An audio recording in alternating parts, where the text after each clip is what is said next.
Dinosaur एक ऐसी भयानक प्रजाति है जिसने आज से 250 मिलियन साल पहले ट्रायसिक काल में जन्म लिया। डायनासोर, जिसका अर्थ यूनानी भाषा में बड़ी छिपकली होती है। डायनासोर ने लगभग 16 करोड़ वर्ष तक हमारी पृथ्वी में राज किया। इसके बाद इनमें ज्यादातर क्रिटेशियस तृतीयक विलुप्त घटना के फलस्वरूप विलुप्त हो गए।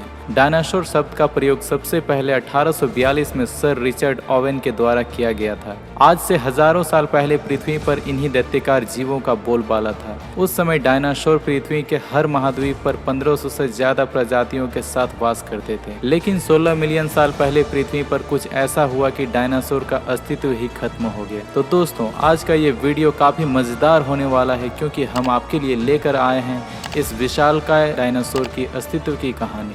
यह जानकर आपको बड़ी हैरानी होगा कि डायनासोर आज भी हमारे बीच है, बस उसका रूप थोड़ा बदल गया है। रिवर्स जेनेटिक इंजीनियरिंग और जीवाश्म रिपोर्ट दोनों यही बताते हैं कि आज के समय के पक्षी आधुनिक पंख वाले डायनासोर ही हैं। अधिकतर जीवाश्म वैज्ञानिक यही मानते हैं कि वर्तमान युग के पक्षी डायनासोर के ही वंशज हैं। तो क्या डायनासोर की विशालकाय प्रजाति आज भी जिंदा हो सकती है? जानने के लिए इस वीडियो को अंत तक पूरा देखें। सबसे पहले हम बात करते हैं 66 मिलियन साल पहले इस पृथ्वी पर मनुष्य जाति का उदय भी नहीं हुआ था। तब इस विशालकाय जीव के साथ ऐसा क्या हुई होगी कि आज आपको यह वीडियो देखने की जरूरत महसूस हुई होगी। तो चलिए चलते हैं 68 मिलियन साल पहले। आज से 68 मिलियन साल पहले पृथ्वी पर सब कुछ सामान्य था। हमेशा की तरह सुबह और शाम होती थी। प्रकृति अपने सुंदरता की चरम रूप पर थी। डायनासोर और अन्य प्रजातियां हंसी खुशी अपनी जिंदगी बिता रहे थे, इस बात से बेखबर कि कहीं अंतरिक्ष में उनका काल उनके और बढ़े जा रहा है। उस समय एक विशालकाय एस्टेरॉयड पृथ्वी की तरफ 20 किलोमीटर प्रति सेकंड की गति से आगे बढ़ रहा था। करीब 2 मिलियन सालों बाद, यानी कि आज से 66 मिलियन साल पहले,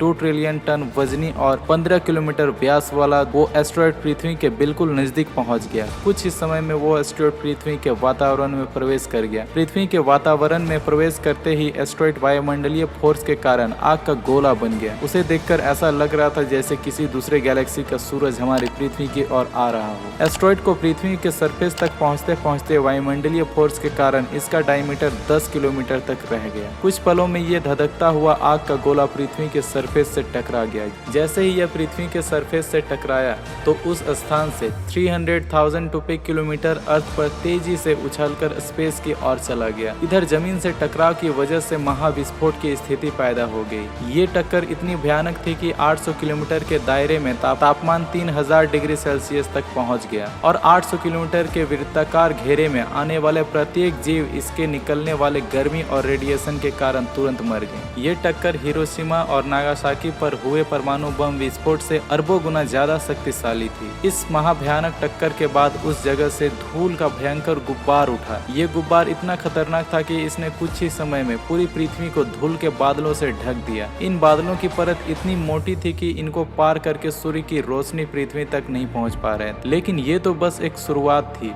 उस महाविनाश की, जो आने वाली कुछ सालों में होने वाला था। एस्टेरॉयड के पृथ्वी से टकराने की वजह से पृथ्वी के सेंटर में एक भयंकर कंपन पैदा हुआ और अगले ही कुछ पलों में इस कंपन ने उच्च तीव्रता वाले भूकंप का रूप ले लिया। इस भूकंप की वजह से समुद्रों में उठने वाली सुनामी लहरों ने पृथ्वी पर जल तांडव करना शुरू कर दिया। इस महाभयानक टक्कर के कुछ समय बाद आसमान से एक बार फिर आफत बरसने लगी, क्योंकि टक्कर के समय पृथ्वी के जो हिस्से स्पेस में गए थे वो वापस पृथ्वी पर एक आग के गोले की तरह बरसने लगे और दोबारा से एक महाभयंकर विनाश लीला की शुरुआत हो गई। पृथ्वी के ऊपर से बादलों के ना हटने के कारण से तापमान भी 150 डिग्री सेल्सियस तक पहुंच गया। सूर्य की किरणें ना मिलने की वजह से धीरे धीरे धरती के सभी इलाकों में पेड़ पौधे मुरझाकर सूखने लगे। ऐसे में बाहरी डायनासोर अन्य शाकाहारी प्रजातियों ने भोजन के अभाव में दम तोड़ दिया।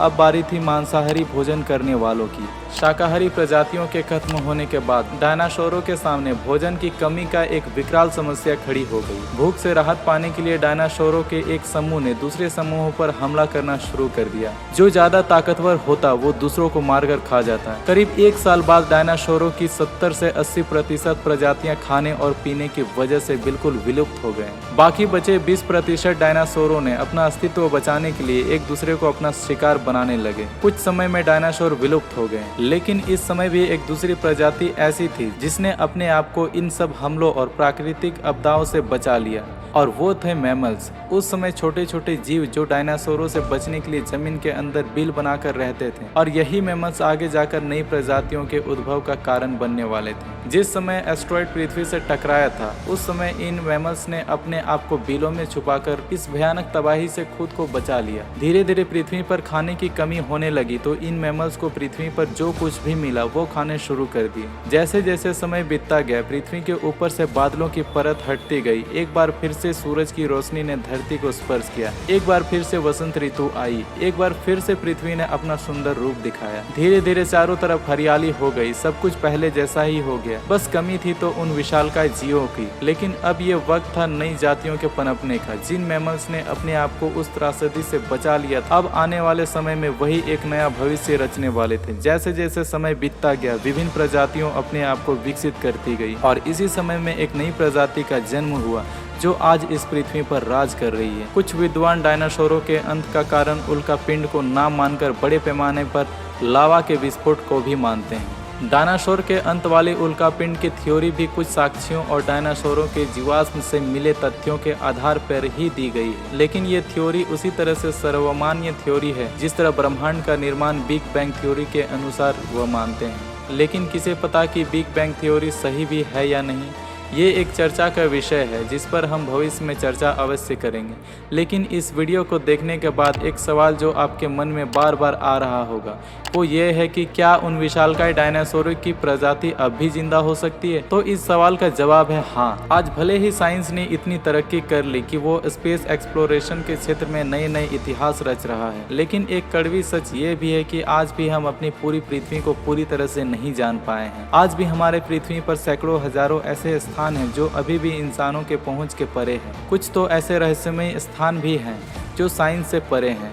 ऐसे में हो सकता है कि डायनासोरों की कोई प्रजाति बड़े आराम से उन रहस्यमय जगहों पर विचरण कर रही हो, क्योंकि इस बात का इतिहास गवाह है कि बहुत से विशालकाय प्रजाति को साइंस ने विलुप्त घोषित कर दिया था, लेकिन वो प्रजातियां देर से ही सही लेकिन एक बार फिर से लोगों के सामने आई। अफ्रीका के विशाल घने जंगलों में रहने वाले आदिवासियों ने भी समय समय पर उन जंगलों में डायनासोर की तरह ही दिखने वाला विशाल और भयानक जानवर को देखने का दावा किया है। इसलिए हो सकता है कि आज भी कहीं कोई आयरलैंड पे या किसी घने जंगलों में डायनासोर का बच्चा उछल कूद कर रहा हो। कुछ लोग कह सकते हैं कि यह एक सिर्फ मात्र कल्पना है, लेकिन आज से कुछ साल पहले ब्लैक होल भी तो कुछ कल्पना ही थी, और आज समय यात्रा या टाइम ट्रेवल भी एक कल्पना ही है। लेकिन ये दोनों चीज़ें एग्जिस्ट करती है। तो आज के लिए इतना ही दोस्तों, फिर मिलते हैं कोई और अन्य इंटरेस्टिंग वीडियो के साथ। यदि वीडियो अच्छी लगी हो तो वीडियो को लाइक कर दें, और ऐसे ही इंटरेस्टिंग और इन्फॉर्मेटिव वीडियो के लिए चैनल को सब्सक्राइब कर लें और बेल आइकन को भी प्रेस कर दें ताकि हमारा लेटेस्ट वीडियो आप तक सबसे पहले पहुँचे।